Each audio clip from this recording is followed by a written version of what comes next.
Apakah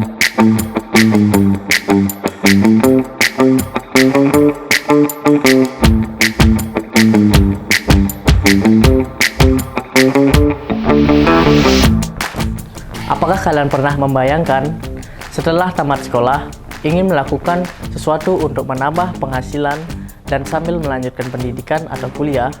Selain melakukan bisnis tradisional, yaitu berbagai usaha dagang dan pelayanan jasa, kalian pasti ingin mengelola keuangan dengan harapan hasil yang maksimal.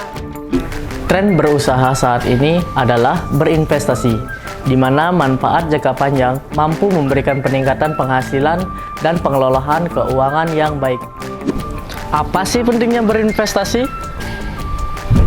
Selain untuk pengendalian diri, dalam mencapai kesejahteraan taraf hidup, berinvestasi juga akan membuat uang bekerja agar menghasilkan uang lebih banyak dan siap finansial jika terjadi inflasi.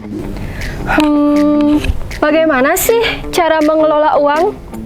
Nah, salah satu cara yang pasti adalah dengan berinvestasi di pasar modal. Pasar modal adalah pasar yang menjual produk pasar modal. Transaksi jual beli di pasar modal dapat dilakukan di Bursa Efek Indonesia atau BEI. Seperti surat berharga yang lazim, disebut efek bersifat jangka panjang dari perusahaan pemerintah untuk kepemilikan modal usaha dan instrumen keuangan, berupa saham atau efek, surat utang atau obligasi, dan reksadana.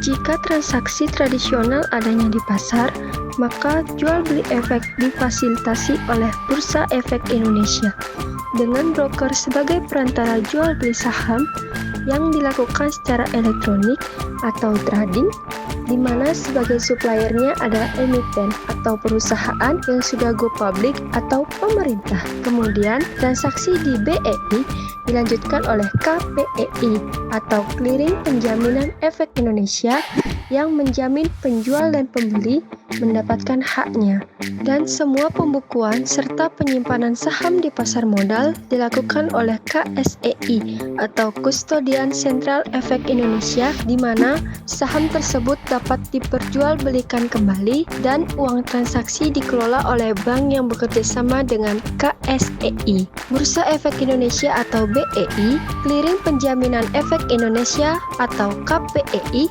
dan Kustodian Sentral Efek Indonesia atau KSEI sebagai bank pembayaran atau komponen pendukung transaksi di pasar modal, disebut dengan SRO atau Self-Regulatory Organization, yang diawasi oleh Otoritas Jasa Keuangan atau OJK. Adapun beberapa instrumen atau produk pasar modal. Pertama, yaitu saham. Saham merupakan tanda penyertaan atau kepemilikan seseorang dalam suatu perusahaan. Kedua, obligasi, yaitu surat utang yang dapat diperjualbelikan berisi janji dari pihak yang menerbitkan untuk membayar imbalan berupa bunga atau kupon pada periode tertentu dan membayar pokok utang pada waktu yang telah ditentukan. Ketiga, yaitu reksadana. Reksadana adalah wadah untuk menghimpun dana masyarakat yang dikelola oleh badan hukum bernama manajer investasi. Ada 4 jenis reksadana. Pertama, reksadana pasar uang, yaitu berisi produk-produk keuangan yang jatuh temponya kurang dari 1 tahun. Kedua, reksadana pendapatan tetap, yaitu berisi pendapatan tetap seperti obligasi yang jatuh temponya lebih dari 1 tahun. Ketiga, reksadana saham, berisi saham-saham atau perusahaan berjangka panjang serta memiliki return dan risiko paling tinggi. Keempat, reksadana campuran, yaitu kombinasi antara obligasi dan saham. Yuk, mulailah dari sekarang berinvestasi di masa muda. Sikap awal itu yang akan membawa kita melangkah selanjutnya. Ingat ya, investasi bukan untuk menjadi kaya, melainkan untuk mencapai tujuan keuangan.